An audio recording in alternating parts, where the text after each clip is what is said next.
Transport and Infrastructure Committee meeting 835. Welcome to all member councillors on the committee, and also welcome to Deputy Mayor Councillor Gates and also to Councillor O'Neill. Welcome aboard. We've got quite a few items on the agenda this afternoon. I might start the confirmation of minutes unless anyone's got any changes there or any... happy to start that. So we've got... 6.1 and 6.3. Nice try there, mate. So 5.1 is starred, 6.2, 7.1 and 7.2 to be up. 6.2 unstar. Okay. Just for a question. And 7.1 and 7.2 are starred. Are we happy to leave those starred? Moved by... Yep, moved by Councillor Owen Jones, seconded by Councillor Vorster. All those in favour? That's 7.1 and 7.2, girls. And the minutes and 5.1. Yeah.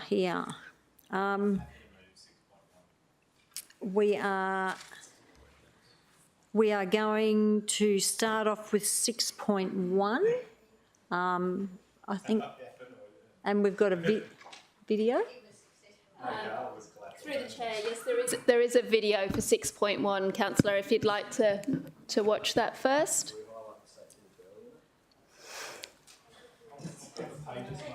The Gold Coast boasts impressive ocean beaches which support our regional economy and have earned the city an enviable reputation as a premier tourist destination and the best place to live. Between 2009 and 2013, the city experienced intense storms, which made our coastline vulnerable to storm damage and compromised our community's ability to have a safe and enjoyable beach experience.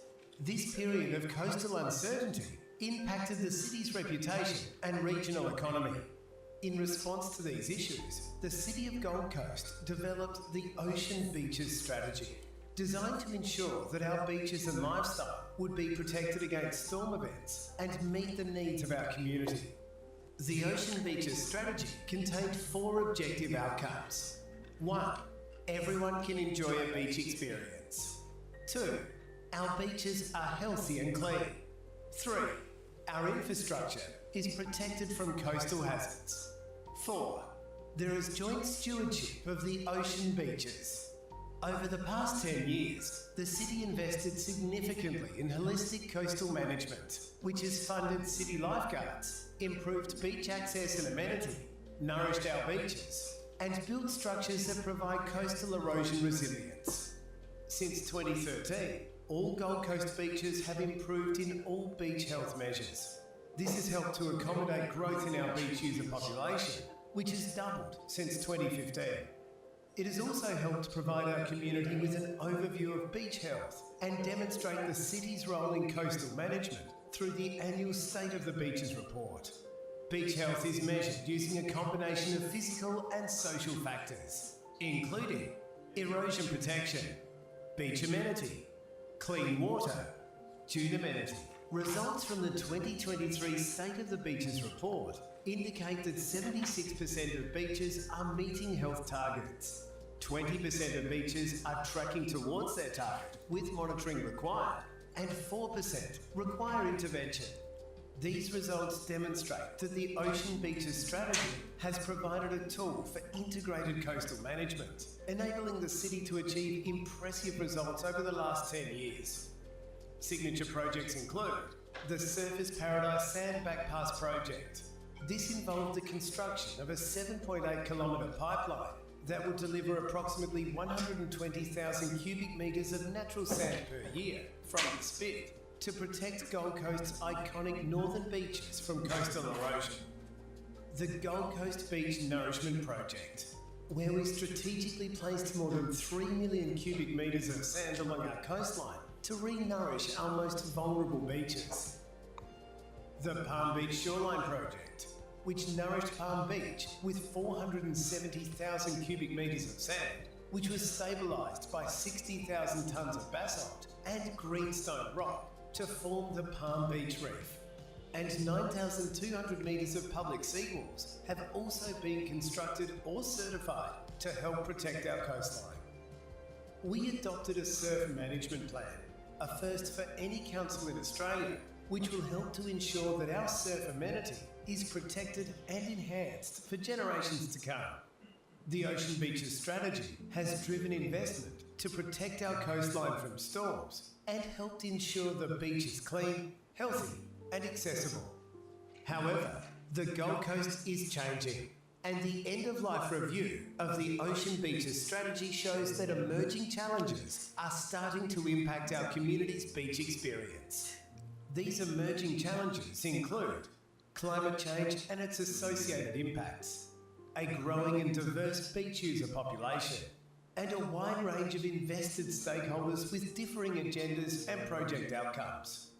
A funded coastal strategic plan, which addresses these emerging challenges, is required to ensure our beaches and coastal spaces can provide a world-class service for our growing community and economy and support our Gold Coast way of life.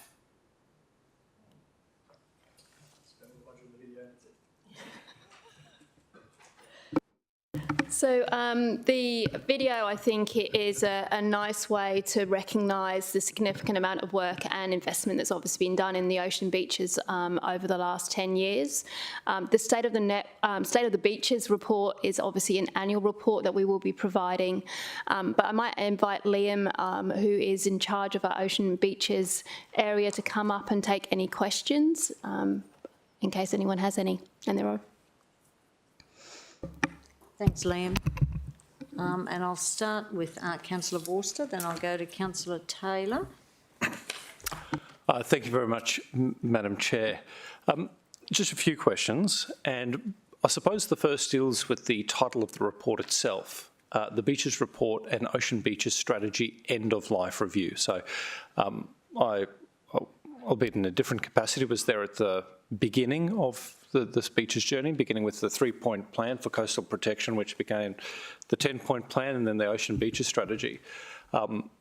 Pleasing that the strategy has endured, but how do we explain to the community that we have a strategy that's reached end of life this year, and we have made no commitment, at least in the recommendation, to bring forward this new strategic and integrated plan? Through the chair, Councillor Vorster, so in the forward schedule we do have a future strategy coming to council. As you may be aware, a couple of months ago officers came to council to talk about an integrated planning framework, and obviously council endorsed the council plan, which is the next 5 years. There are a number of strategic planning initiatives underway, and the intent is to ensure that they are fully integrated to the council plan, and certainly from our perspective what we also need to do is ensure the investment schedule for the next 10 years is clearly articulated to the community and to the councillors. So in the next few months, we are just going through the internal processes. We will come back to council with what we believe needs to happen for the next 10 years for you to review.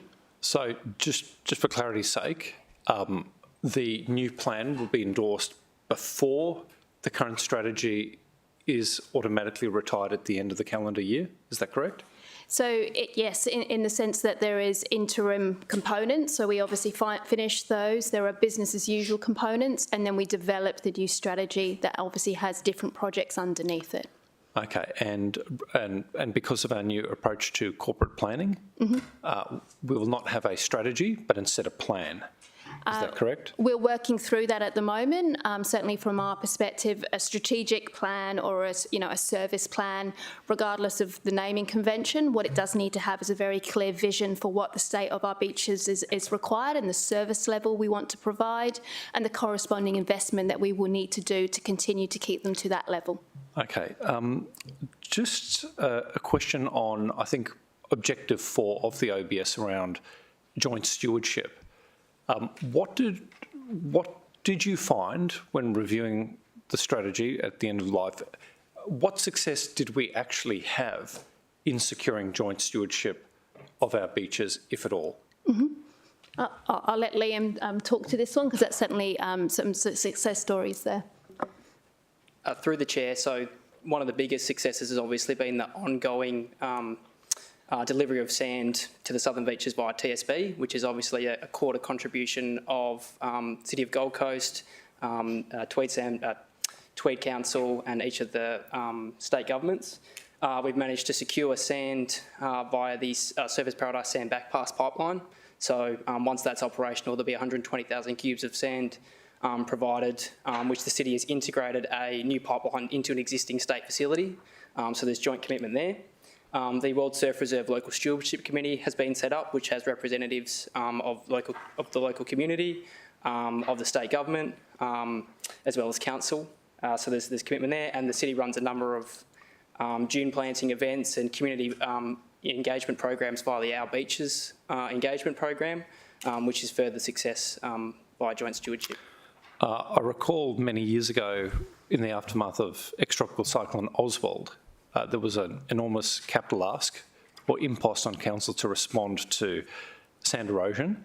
I'd be interested, given that we now have this sand delivery infrastructure both in the north and the south of the city, if we were to encounter a similar situation in the future, do we now have the facilities in place to nourish those beaches without being in the same position of needing to ask money from either the Commonwealth and the state? Through the Chair, the intent is to minimise as much as possible the need to be reactive with proactive nourishment campaigns. So that the sand backpass pipeline, as an example, over a number of years of delivering 120,000 cubes will increase the buffer of sand. Therefore, hopefully we never get to a point, or there's a reduced risk that we get to the point where we need to take urgent response. Yeah. There is capability, with a reactive campaign via the backpass pipeline, but the intent is that that's only reserved for really dire occasions. And probably to add on to that through the Chair, obviously we do believe there may be future capital or operational expenditure, and that's absolutely what we intend to bring back. What we believe as we start to create the new strategic outlook, what do we think that may look like, and therefore what kind of investment may be required ongoing? Sure, and look, I absolutely support proactive maintenance to lessen the impact of the unexpected. But it's not lost on me that the strategy was birthed out of a catastrophic, at least publicly catastrophic event on our beaches. And I just hope when that new plan is developed that there is an eye on managing those severe events, those edge cases, where the reputation of our city and the tourism sector is impacted. I mean, that's how the video started. I just wondered whether moving forward, now that the strategy is being retired, whether there is a mind to regard our beaches as important habitat, in a way that I think we have attempted to do in the past. But I note, for example, with turtle breeding season, right? Turtles come up, particularly on the southern end of the coast. I've been out there with Turtle Watch Gold Coast, for example, and they've got a big concern when they venture out in the morning to do checks on whether turtles have actually come up in the dunes to lay their eggs. They've had a concern of not having enough volunteers to do that extensive checking along the coastline, and also with our beach cleaning, that some of the tracks for these turtles might be churned up. And some time ago, I did, on behalf of Turtle Watch, try and seek through the Office of the CEO maybe some partnership where our lifeguards and our beach cleaning crew could be working proactively with community groups who are interested in looking at beaches as habitat. Do you think that is something that we will work towards in the updated plan? Because I haven't seen habitat talked too much in our existing strategy. Through the Chair, so managing our beaches needs to balance social, amenity, environmental, economic, as well as obviously environmental factors as well and habitat factors. So a new strategy needs to have an eye on quadruple bottom line approach. With regards to that specific case, we have met with Turtle Watch following that meeting. We do have a turtle management plan, turtle management process with regards to nests on our beaches, which we can provide, and we are working proactively with that group as well. Yeah, that's good to hear. I've only got a couple more, but if Councillor Neil. Okay, great. Thank you. Just two more questions. On page 25, I think, of the report,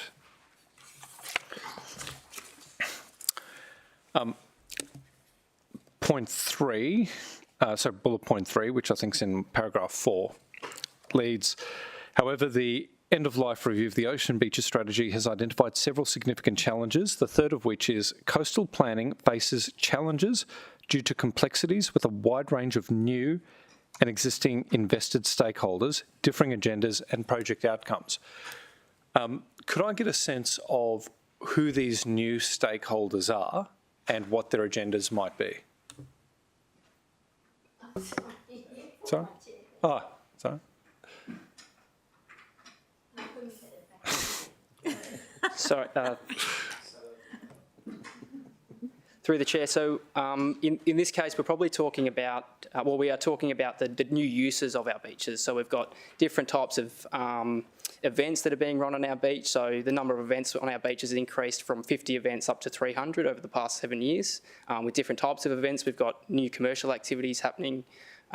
We've got volleyball, we've got beach tennis, we've got all different types of people using our beaches. We've got new community groups such as the one you just mentioned, which are having increasing interest in this space. So there's a range of, of new groups and new uses. Great, and thank you for that great answer. And just lastly, I had some questions about my local beaches. Is this about a seal? Need a drink. How do we keep the seals on the ocean and away from Lake Orr?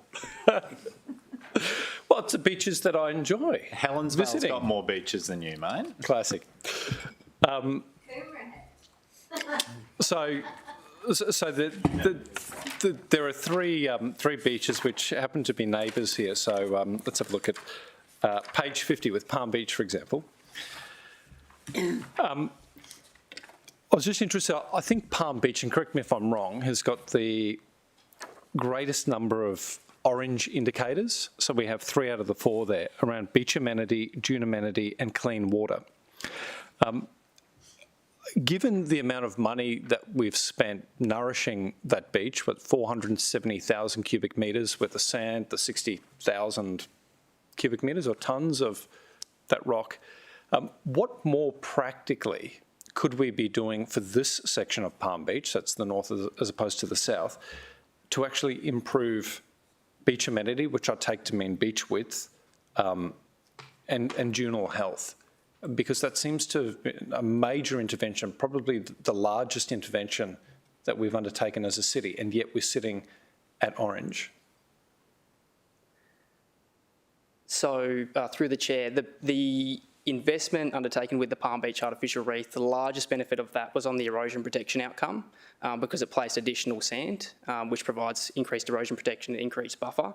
And it would have had some impact on beach amenity, which is related to the steepness and the width of that space. But because the majority of sand was placed offshore, it hasn't yet moved onshore to provide improved beach amenity, so we might expect to see that over a period of time. It would have had minimal to no benefits for dune amenity or water quality. So a different water quality is monitor, and we wouldn't propose anything in this location, anything further. Dune amenity is a work in progress. So because you mentioned it, Madam Chair, just on the issue of water quality, are we talking about stormwater discharge to the beach that's got enriched nutrients driving poor water quality outcomes, or are we talking about actual ocean water quality? Sorry, through the chair. We're talking about enterococci, which is, my understanding, is essentially waste. It's found in the intestines, I think, or something to that effect. And it's the primary indicator for safety for swimming. But for the source of it in the ocean is largely from our creeks, which occurs during large rainfall events. So it picks up a lot of the pollutants in agricultural areas and things like that, washes it into the ocean. And septic tanks discharging into Tally Creek, for example, during rain events, washing down? Yeah. Okay, that's great. Thank you very much, Madam Chair. Thanks, Councillor Vorster. I'll go to Councillor Taylor, then Councillor Gates and Councillor O'Neill. Thank you, and through the chair, we know the sand bypass is coming online shortly, and the northern Narranac and the main beach areas obviously been impacted particularly by recent events. What type of time frame do you think, or what additional interventions need to be looked at to improve that northern part of Narranac to Main Beach? Through the Chair, so we're currently working through procurement for an operator of the back pass, and the timing of the commencement is a subject of negotiation with tenderers, and as such is confidential, but can provide an update outside of this forum. With regards to the northern beaches, there's a range of measures that are being undertaken. The city has an ongoing approach to basement excavations. So in 22-23 financial year, we obtained 23,000 cubes from basement excavations, which were delivered via the Hickman Street location and placed at various spots along the northern beaches. We secured, at the time of writing, about 27,000 cubes of sand from GCWA dredging campaigns. That's recently gone up to closer to 50,000 cubes, which is currently ongoing and being placed offshore from Narranac. Obviously, we have the backpass pipeline, which we look to secure 120,000 cubes a year, and we are undertaking longer-term resilience planning. And it's likely that longer-term interventions will be required along the northern beaches as well. Can I follow up question? Yeah, thank you. And through the chair, I suppose for the northern parts, and I'm looking at the extension of the Ocean Way at some point, which has been a great success on the southern end. Is there a time frame, or is that a consideration of how we're looking at improving those northern beaches for an extension of the Ocean Way? And at what point could we be considering an extension? I'd be hesitant to commit to a time frame purely because it's really dependent on the weather that we actually experience over the coming period. But if we were to experience, mild conditions similar to what we've experienced over the past 5 years, and we were to get the sand back pass operational, it would be, reasonable within the coming maybe 5 years or so. But that's subject to whether we actually experience over that period. Through the chair, so absolutely, at the northern side of the Ocean Way is completely dependent on the stability of the beach. So there is a dependency. Yep.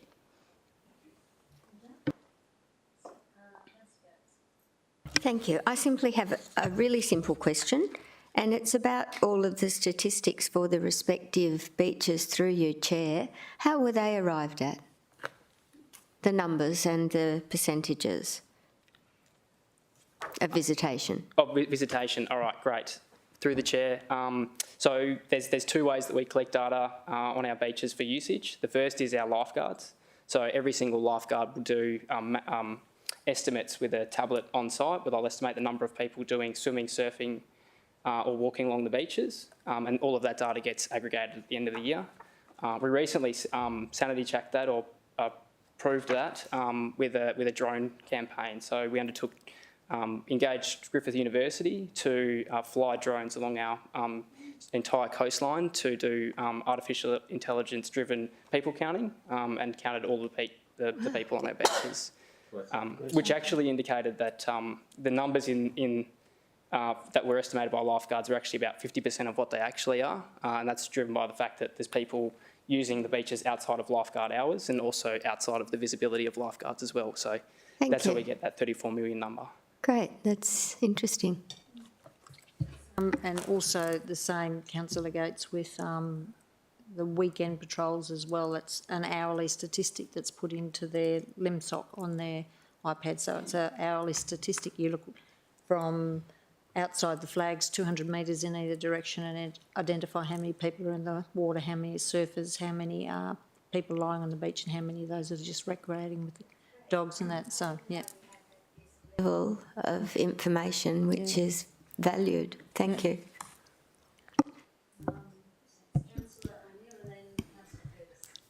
Thanks, Chair. And my question's going to be sort of geared towards numbers as well, because I noticed that Rainbow Bay has the highest number of visitation, and that's because of I think Snapper Rocks and the surfing. So that brings me to, and I think that we heard in a previous report in answer to a petition that the sand bypass, the Tweed River entrance sand bypass project has really been beneficial for southern Gold Coast beaches, but they are overloved, especially especially by the surfers. A couple of the guys who sit on that committee, and they're from Tweed Shire, actually have surfed off the reef at Palm Beach, and they say it's a really good break. Have we got any plans to look at other areas to put artificial reefs, just, you know, even for the surfing content? And I think we when we started out on that journey to put the reef there, there was only probably a just over 60% chance that we would get a good surf break off there, but I think that's increased to around about 80% now. Through the chair, so like I mentioned, we are undertaking longer term resilience planning for the beaches, which will involve or likely require additional interventions, things such as artificial reefs. And any project undertaken of that nature would look to achieve a dual outcome and try and achieve a surf amenity benefit or environmental amenity benefit. But primarily noting that surf numbers and surf usage is a key pressure at the moment, that would be a key driver.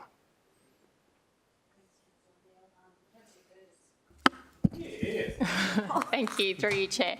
So using the data metrics that you just described to Councillor Gates, that wouldn't give us any data for the usage of South Stradbroke or any increase of usage over a period of time. So I was just wondering where that data gets obtained from. Through the chair, so we don't actually have any numbers at the moment in terms of usage for South Stradbroke Island, but we are looking to install cameras at South Stradbroke Island. We've recently got a project underway, which is to install remote cameras, which will have a number of benefits. One will actually have a phone on South Stradbroke Island, so if there is a safety incident or something like that, people can go up and call a lifeguard or appropriate emergency services. But that facility as well will also have a camera which can do people counting. Thank you. Thanks, Councillor Curtis. If there's any other questions there at all, councillors? All right. We've got a recommendation up there on the screen, so all those in favour? Oh, sorry. Moved by Councillor Vorster for the Southern Gold Coast. No, sorry. And seconded by Councillor Taylor. All those in favour? That's carried. Shelley, did you vote on that one?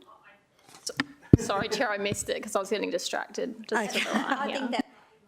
Yeah, okay. So that's unanimous. Thank you, Councillor. Yeah, that's quite all right. All right, we've unstarred 6.2. You're happy with that to go on, guys? Yeah.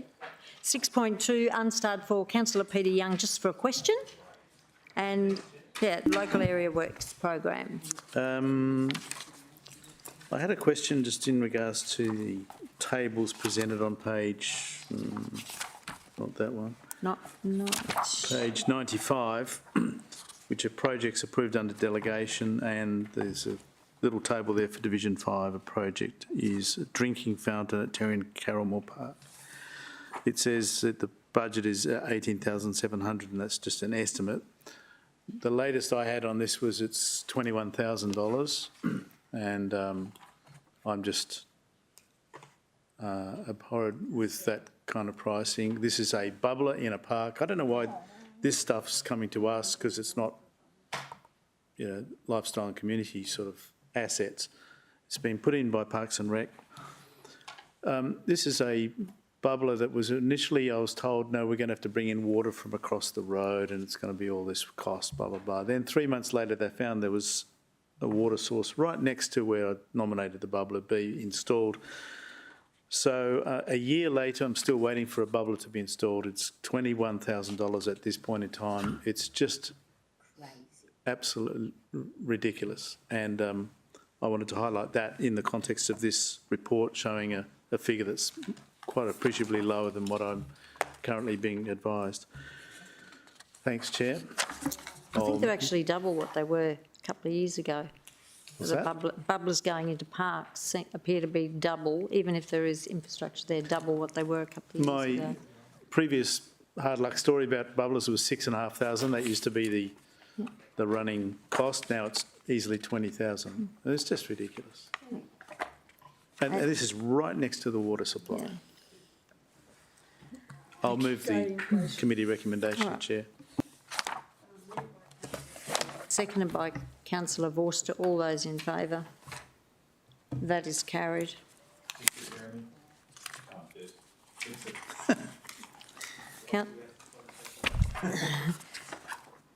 Councillor, item 6.3, City of Gold Coast Bike Share Scheme, and I believe we've got, who's coming? We have Dan and Elle from the team coming out just to answer some questions. Just before we start, I will note, so the Lime Bikes contract, which as you are aware is a nil cost contract for the city, we did speak to the organisation before today to make sure they were comfortable for us to discuss their KPI results in public. They are very proud of their results, and as a result we will be doing, I guess, what we would normally do as a commercial conversation in open. But we do have a presentation that we might just start with, if that's okay, Chair, and thank you. Over to you, Dan. Yeah, and councillors will save our questions till the end, please. Through the Chair, good afternoon, councillors. So as Kath mentioned, I'm here today to provide an update on the performance of the city's bike share scheme. To start off with, the scheme has proven to be very successful, very popular. We've had more than 1 million trips on a Lime bike since December 2020, more than 330,000 different registered users during that time as well. The scheme has assisted with reducing reliance on private vehicles. It's promoting an active and healthy transport option in the city, and is an affordable option as well that we're now providing to residents and visitors that live here. In terms of the scheme and an overview of how it works, so as I mentioned, the scheme commenced in December 2020. It's a zero value contract that was awarded to Lime. So Lime are an internationally based bike share company, so they operate in more than 250 cities and more than 25 different countries around the world, so they're very experienced. The current contract expires in December this year, and it's our intention to extend the contract for a further 2 years, the reasons which we'll go into more detail today. The scheme is a dockless bike share scheme, so essentially that means that a bike trip can start and end anywhere within the scheme area, provided it's parked in a safe and appropriate location. And then they are e-bikes, but they're pedal assist e-bikes. So what that means is when you hop on the bike, it's very easy to pedal the bike due to the electric function. So you have to exert less energy and less force when riding a bike, so it's a bit more of a casual, easy ride. In terms of how you use the bike, a user basically registers on the Lime app, and then that allows them to then unlock a bike, take a trip on that bike, and then they lock it through the app as well. Fees, so it costs $1 to unlock a bike, and then it's 54 cents per minute to use the bike. So a 10-minute trip on a Lime bike costs approximately $6.50. An equivalent trip in an Uber or a taxi costs approximately $15 to $25, so it is a very affordable option that we're providing to the city. And you can also purchase discounted rates as well through Lime. For example, you can purchase a pass for $16 that gets you an hour worth of riding.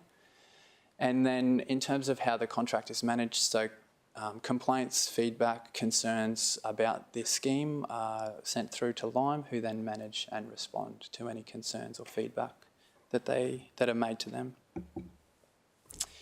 On the screen, you can see the latest Gen 4 bike that Lime rolled out in June this year, which replaced the previous orange-green bikes that you would have seen around the city.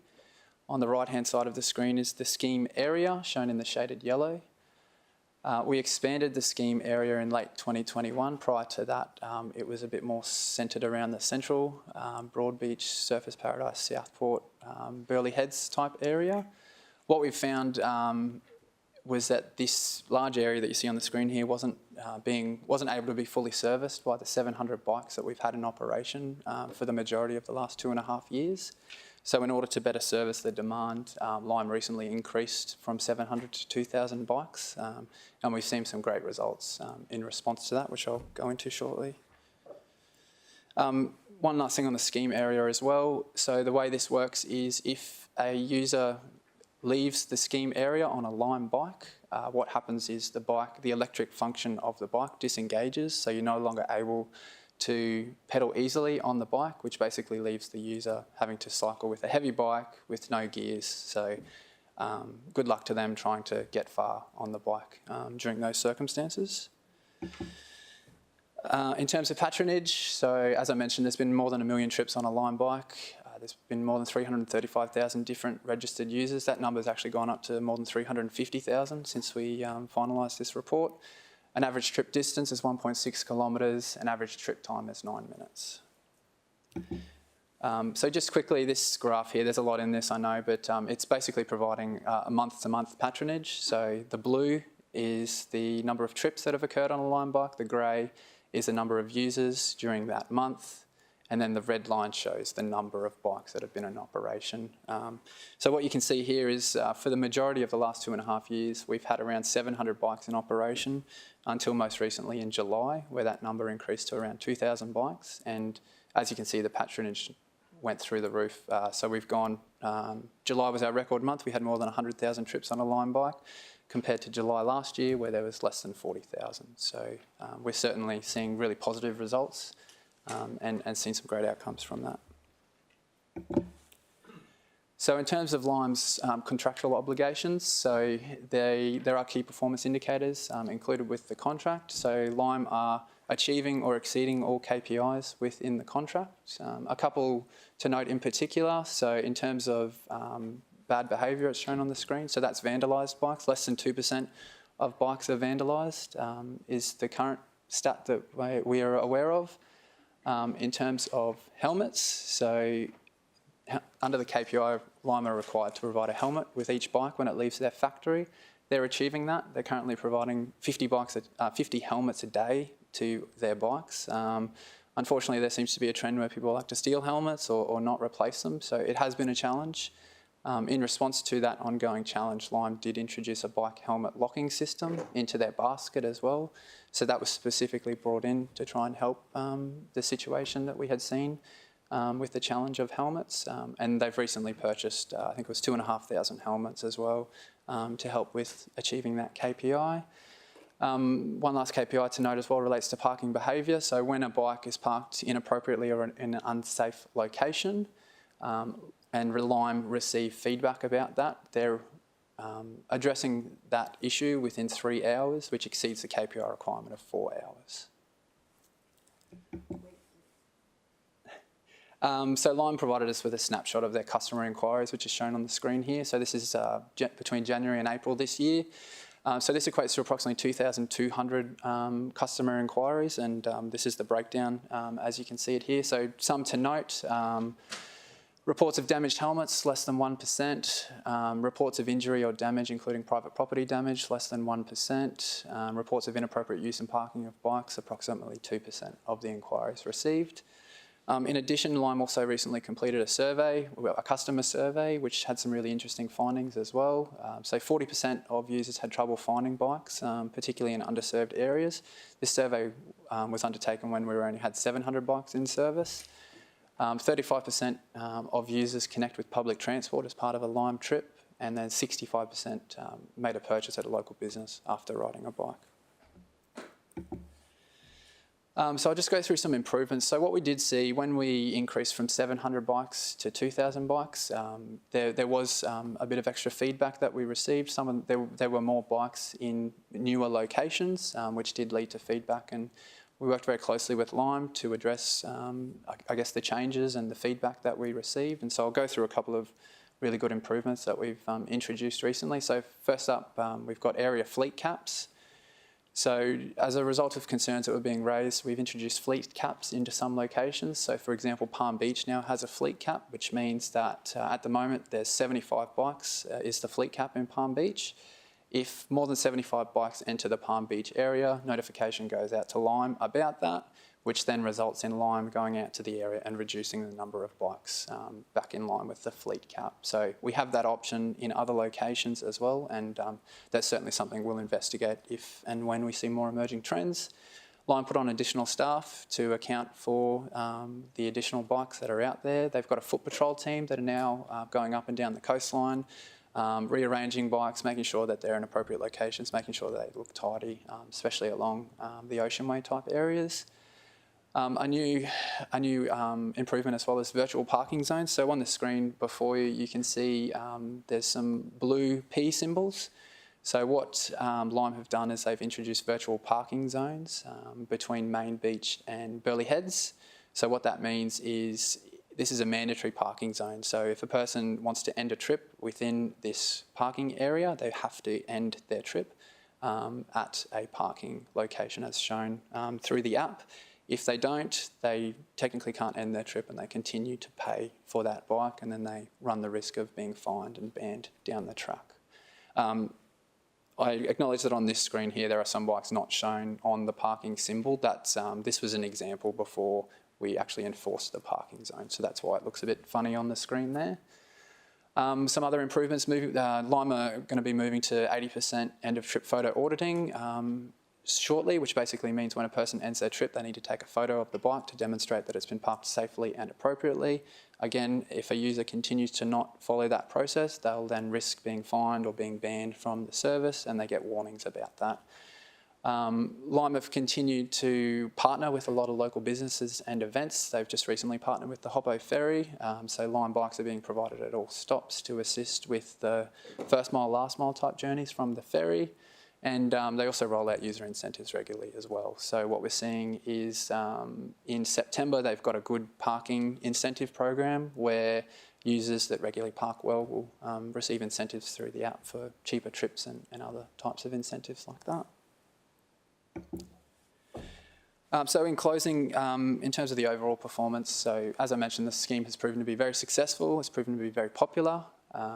Lime have been very good to work with. It's very clear that they know what they're doing, that they're very experienced in this business. As I mentioned, they've achieved or exceeded all of their KPIs. They've been open to change. They've been open to rolling out improvements to assist and make the scheme as best as it can be. And we've seen that regularly over the last 2.5 years. We've certainly established a really positive working relationship with them. We work with them regularly, weekly. Very clearly, there's great community uptake and demand for this type of service. Our surveys that Lime have provided to us show that the customers are very happy with the Lime bikes and the service that they offer. And then very clearly, it's commercially viable as well. So in conclusion, it's recommended that Council notes the contents of the report and notes the City Administration's intention under delegation to extend the existing bike share contract for 2 years. Thanks, Daniel. That was a really thorough report. I'm going to go to Councillor Gates first, then Councillor Vorster, Councillor Taylor and Councillor Young. Thanks, Chair. I note that the collection times for reported problems in response to problems is included within the report, but what is the KPI for the collection of bikes that are simply not complained about but left at a location? Is there a KPI that requires collection within a certain time frame? So through the Chair, we've worked with Lime to introduce a process whereby if a bike sits idle for 5 days or more, they get a notification to redistribute that bike. And what we're seeing on average is that our bike is being used, I think it's two times a day. So there's a very good chance that most bikes are being moved just naturally through trips from users. And then Lime, as I mentioned, have foot patrols. They also have a roving team that drive around the city as well, and they're regularly redistributing bikes as well, because it's not in their interest to have a bike wasted somewhere sitting for days on end that could be better used somewhere else. I understand that, but my observation is that might be the case in the high tourism precincts, but not in suburban streets where I know I see them quite frequently for many days at a time. And they take up the space of a car, which might want to park there if there's a couple of them on a street. I just wondered if 5 days is acceptable in neighbourhoods. I do too. I really believe that 5 days is too long for a bike to sit at the front of someone's property unused, and they would be more frequently used in the tourism precincts, I get that, but it's just something that has been noticeable. Yep, through the Chair, I'm happy to talk to our contractor about that and see what we can do. Thank you. Councillor Vorster next. That was all, Councillor? Yes, thank you. Thanks, Madam Chair. And like many of us in the room, I had a very productive meeting with the operators. I think it was this week, it could have been last week, and found them very flexible and receptive to change. That said, I did make it clear to them that I believe there needs to be some change with the way that the program works, which ultimately should be in their interests, because if we can address nuisance and amenity issues and boost patronage, we can take cars off the road and really support a good public transport outcome. So my question really is around 3 changes that I would hope to secure as a consequence of this meeting and Council's consideration.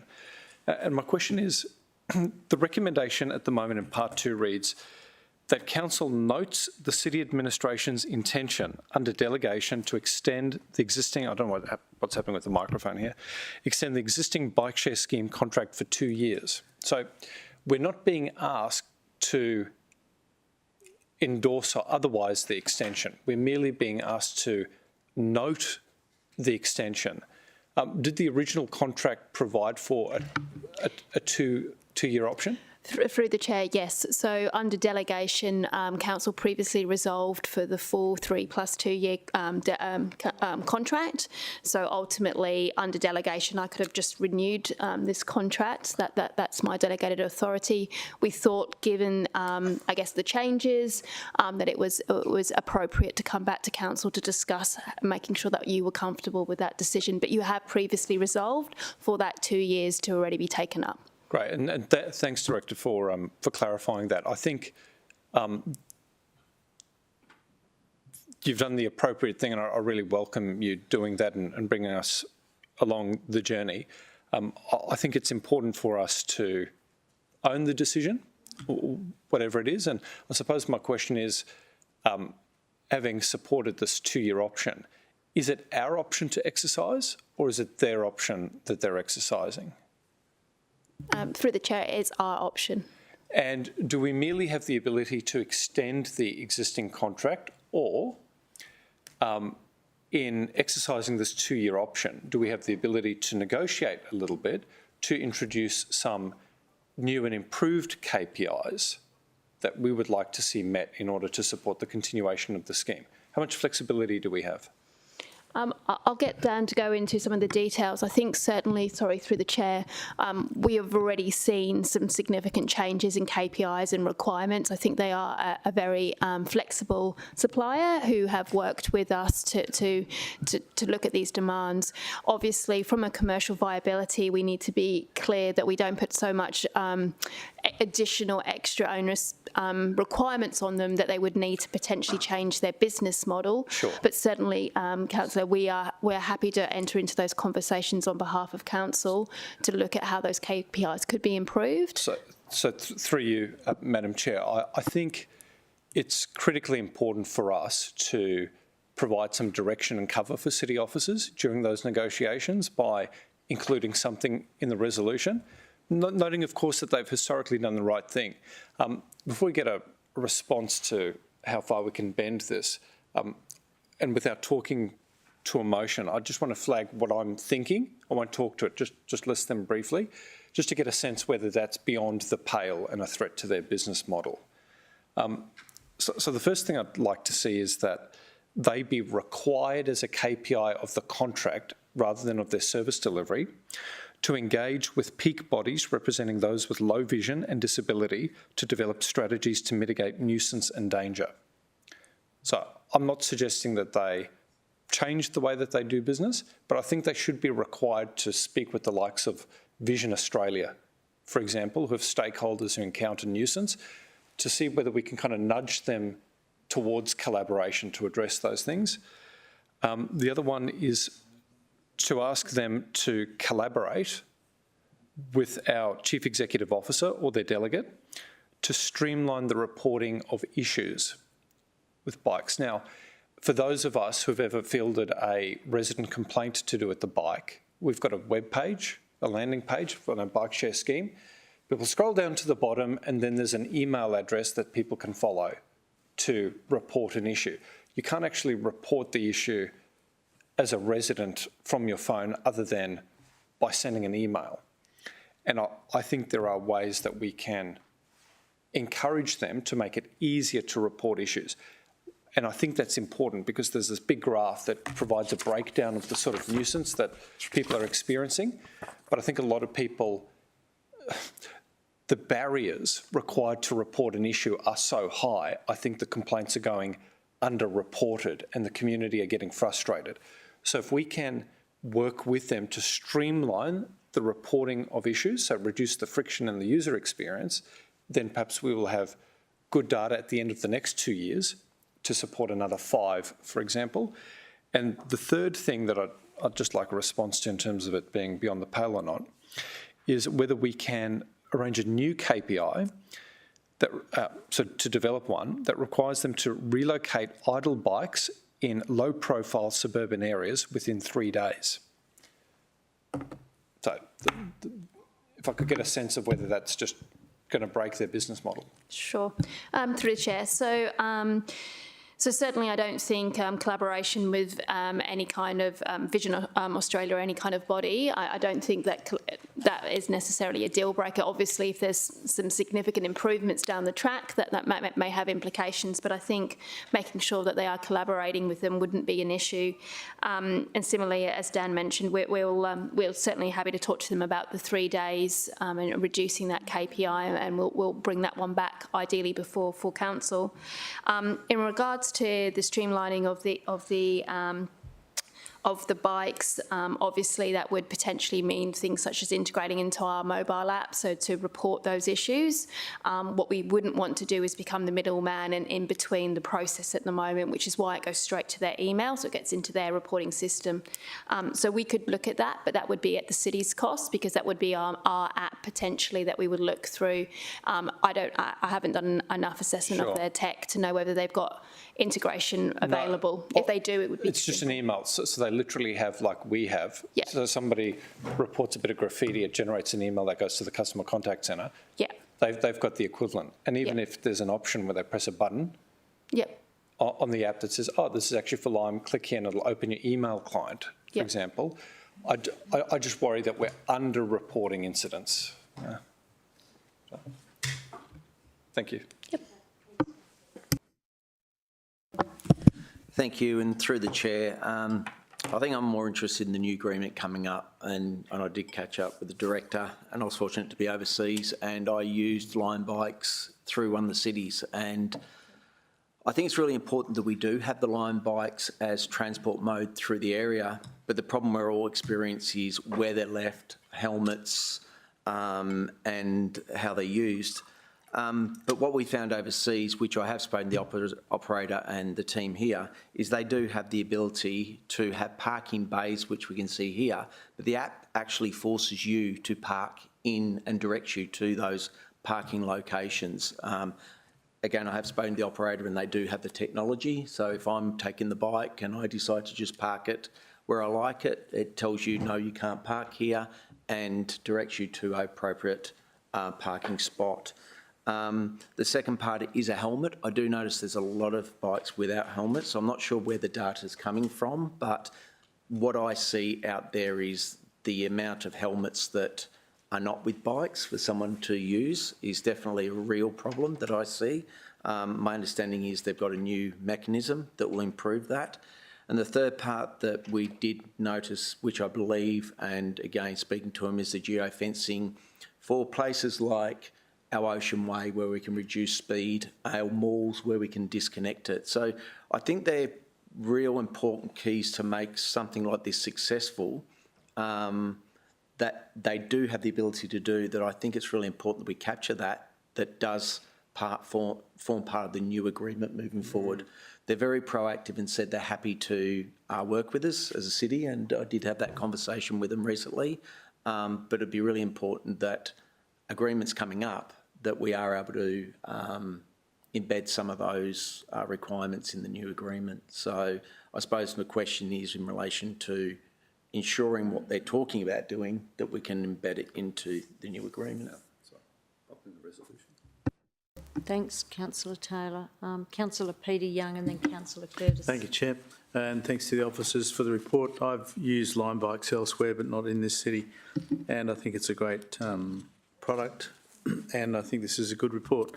I am conscious of seeing some bikes on the approach to Nerang from the eastern side on a couple of occasions, which is way outside of the geofenced area, so there's some pretty sturdy riders out there, obviously, pretty committed, but they're just left on the side of the road and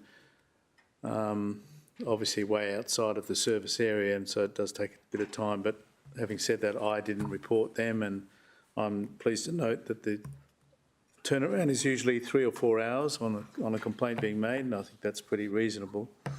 I don't have any specific problems with the continuation of the scheme as it's proposed. Thanks. Thanks, Councillor Young. I'll go to Councillor Curtin. Thank you, through you, Chair.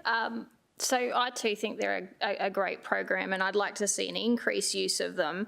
But I guess my question is relating to understanding the operating costs, because I know that you mentioned that it's cheaper than an Uber, but for a 20-minute ride would cost me about $12. So if I was doing that as a return trip as part of my work trip, that'd be $25 a day, which would make that a pretty prohibitive way of making that part of my regular transport routine. And I appreciate that they're adding 50 helmets to the system every day at the moment. So I'm imagining that's taking up a big chunk of their operating costs. So perhaps my question is, of the other countries that they're already operating in, how many of them have helmet laws?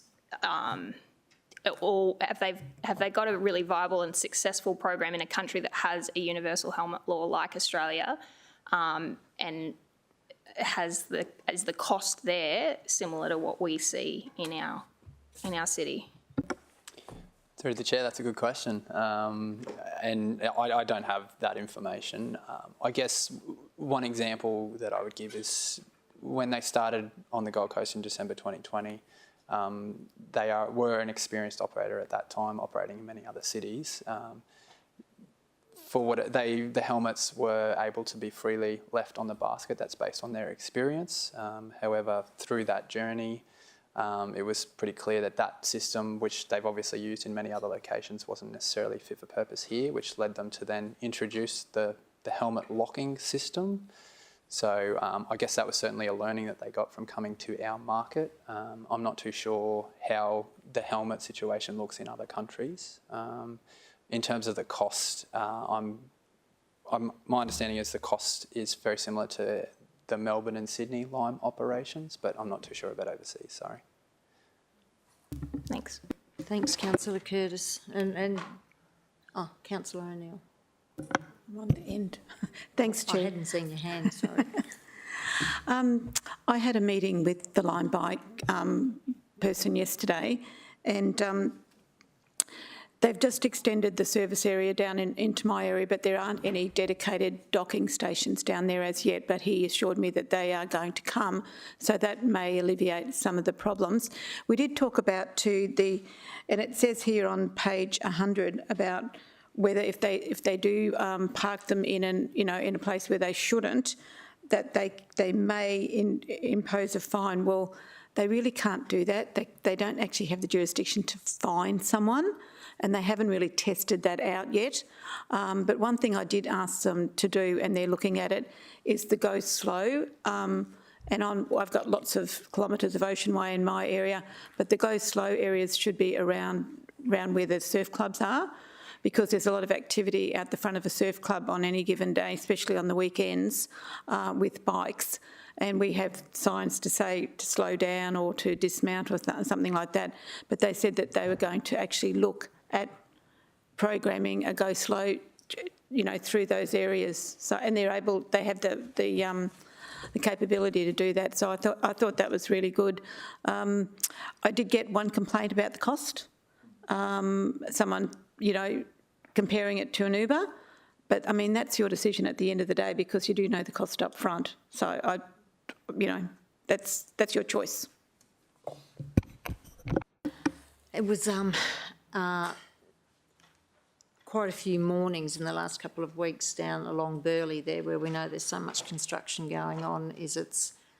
Unfortunately, I didn't have my phone with me, quite reassuring to see groups of tradies coming to work on the Lime bikes. So it was actually people stopping and pointing and having a bit of a laugh at it. But yeah, there was 6 to 8 of them to the big Mondrian site there, where there's about 4 sites under construction there, and they're actually stacking them, you know, in a line across the road. So it's, you know, bit by bit the take-up's there, but they're storing their tools on the site now that they're at the 3rd or 4th level, so they're able to come in on the line bike. So it was, it's reassuring to see that it's an increased use within the city. So I think it's a service that is, like we all knew when it came in, that it wasn't going to happen overnight, but it's actually, the uptake is increasing more and more. So appreciate the report, Daniel. Great work, great team. Are you happy, Director, just to take on board the comments that we've had here? Was anyone looking to add to the recommendation, or? You go. Look, if I could, I think it'd be important that we do note the areas that we would like to look at considering part of the new agreement. So have you got some words ready to go, Councillor Taylor? Yeah. So if I can add number 3, introduction of dedicated parking bays as required by council. Now, that just gives the ability to review that. And limit speeds on, the ability to limit speeds on ocean ways, near surf clubs. Introduction dedicated parking bays, dedicated by council.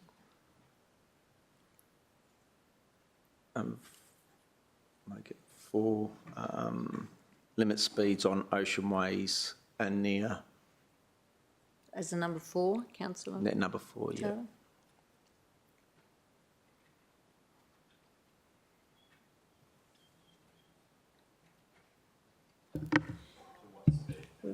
Will be put as directed? Sorry? I wouldn't put as directed. I'm not imagining in the recommendation, but as a guide, like, I mean, what speed can they get up to? Well, we thought, we did talk about that, and we thought, you know, because 12 kilometres an hour is what some of the electric devices, but he was even saying 10 kilometres an hour. Yeah.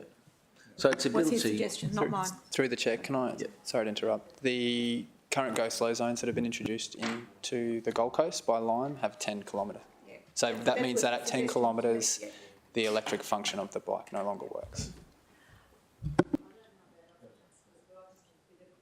Concern is putting as directed by council, because this is a no-cost contract to the city, so I think it needs to be something as discussed with council or as agreed upon by council. But if we start giving direction, then in consultation with council would be, I don't know about anyone else, but I think if we start saying as directed, then it could affect the model, whereas it's as consulted by council. Would you be okay with that, Councillor Taylor? Yeah, perfect. Yeah. And the introduction of speed limits along Ocean Way. Limit speeds along ocean ways close to surf clubs or areas of high use. Yeah, where users. Vulnerable users. And venerable users.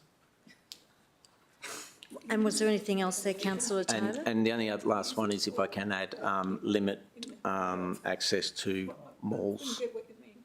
So Broadbeach Mall, Surface Mall, the ability of limit those areas. I'm not sure if there's any other malls. So as a number 5, to investigate the ability to limit access to malls, as in high use areas? Yes. High use correct.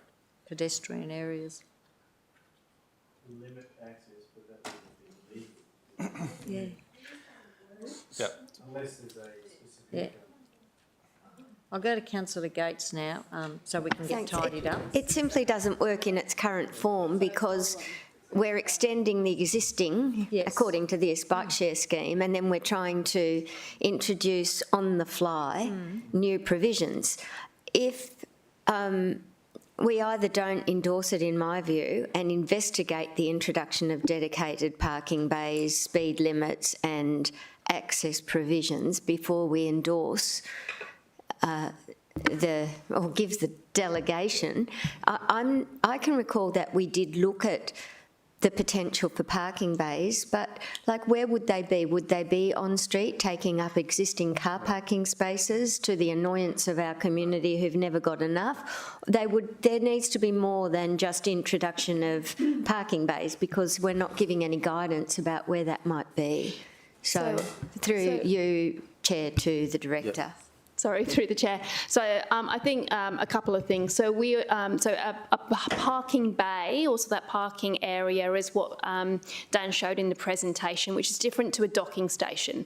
So council resolved not to put docking stations in when the contract was originally created, and that was because it would have cost the city about $3.5 million to actually put that type of technology in, which the industry is moving away from. So these sort of designated parking bays, which aren't normally in car parking spaces, is the model, and we already have some of those. Burleigh is an example. We're discussing them down further south as well. So I don't think it's necessarily introduction. It's about appropriate use of those. Noting their model is about leaving bikes somewhere and then them being able to be picked up. So it's always going to be a little bit of a combination of both parts of the model. So I don't think it's introducing anything that we don't already have. It's just about continuing that partnership to ensure that council has the ability to discuss new parking bay options as we see the fleet and we see usage change over time. Similarly, we already have some of those go slow areas, so it's not an introduction of a new KPI, it's just again about where are those most appropriate.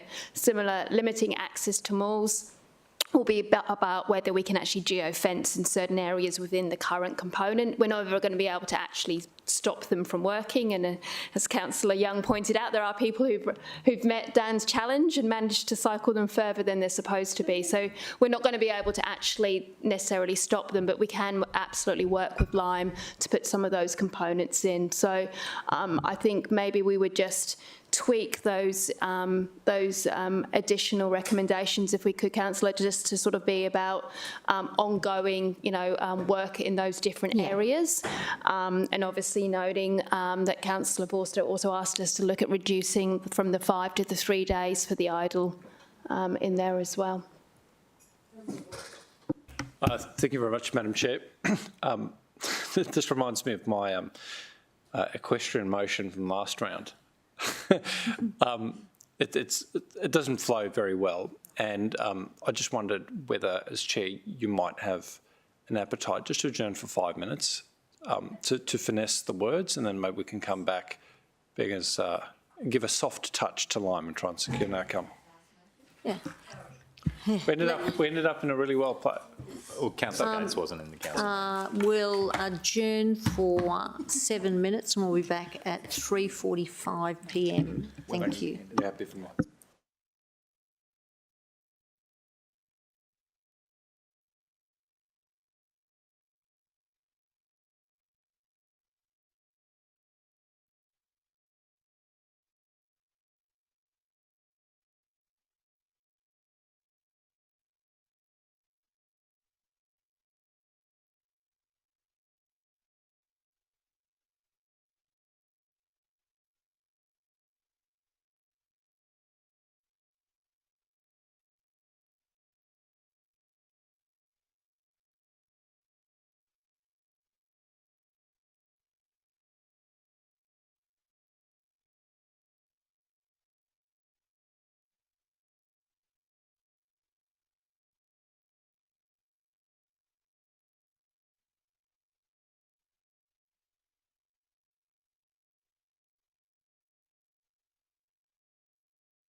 welcome back, councillors. We just had that short 7-minute break just to get a better recommendation up there on the board, which I'll give you all a couple of moments to have a look at to see if it's something that you feel you could support with the additions that we've put there.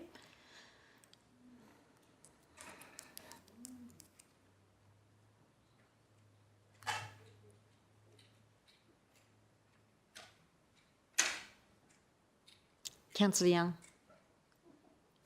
Just a question. Does anyone know, do we currently have any no-go places for bicycles, just regular bicycles in the city? I mean, surely that's our imperative or capacity to create a pedestrian-only zone or a no-cycle zone? Yeah. Have we got them? Through the chair, yes, we have some no-go Right. zones in the city already. So That are Lime, through the Lime app. It's not just I mean, for just general for bikes. ordinary cyclists. Any place where we can yes, I believe we lawfully have- say you cannot ride Yeah. your bike here. Yep. Through the chair, correct. Yep. Right, so presumably B would pick them up? This is a different, sorry, Madam Chair. Yeah. through you to Councillor Young. So we're using the term no-go in the Lime sense, not in the local law sense. So, for example, in a no-go zone, the pedal assist function would cease completely and you'd effectively have a normal bicycle, albeit a heavy one, which is different from saying no-go as in the bike locks up and can't enter the zone. If that's a... Yeah, what I'm getting at is if we've already got an area where we've signed it and said you cannot ride your bicycle here, that's it, then Sure. that should be a candidate for B.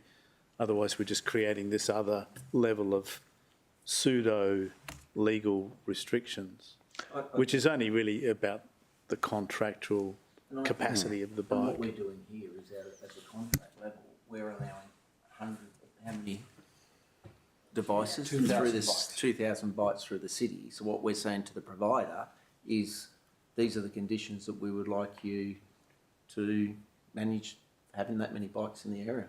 I think for me, it's a really positive for the city, but it needs to be managed. And if we're going to give them that many out there to do it, we still need to manage that situation.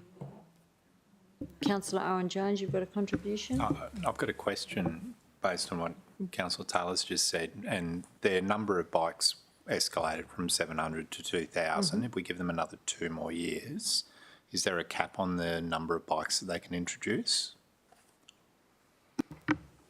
No, through the chair, no, there isn't an actual specified amount in the contract. Obviously, we've introduced caps in certain areas. So if every area had a cap, you would kind of almost get to an artificial one. But certainly that's not actually stated in the contract. And in the next 2 years, are they able to extend the area with? Do they need to come to the city for consultation in that regards? So if they suddenly decide to jump north of the Nerang River and get excited about Coomera and, dare I say, Pimpamar, do they need to come to the city to have that conversation, or can they just turn up? No, through the chair, yes, they would need our permission to do that. Thank you. Thanks, Councillor Owen-Jones. So, councillors, we've got the recommendation up there if everyone's had a chance to have a read of it. Yes, Councillor Vorster. Happy to move Happy it. to move it. Seconded by Councillor Taylor. Councillors, all those in favour? That's carried. Shelley, you're with us, are you? Yeah. Okay, thank you. And that's carried, and where are we on our agenda? So that's all of, and we've moved 7.1 and 7.2. Was there any general business items? I'm going to go to Councillor Owen-Jones and then Councillor Young.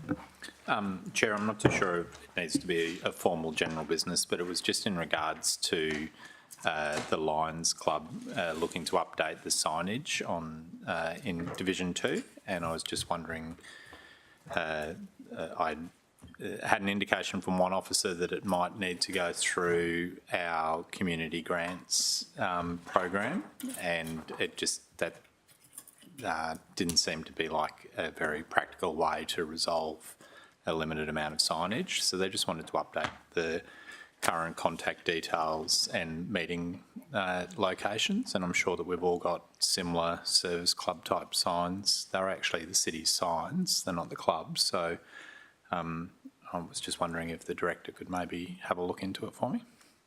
Through the chair, I'm happy to take that one on. Yep. Thank you. And then I will go to councillor Peter Young, please. Thanks, Chair. Sorry to revert back to the item 5.1, which is the T&I list and forward planning schedule. I meant to ask a question then, so if you'll allow it now. At the last committee meeting, I raised the issue of the Binstead Way gave an arterial corridor study, which was meant to have been reported to us last year. It was actually funded last year, and we've never had that report. And at the last meeting when I raised it, the director indicated she was aware of it and seemed to indicate it was forthcoming. It's still not in the list, so can that please be attended to? Again, through the chair, we'll absolutely work on that one, so we've got those dates in there. Thank you. Thanks, Chair. Councillors, if there is no other general business items, I declare the meeting closed at 3:51. Here, well done, everyone.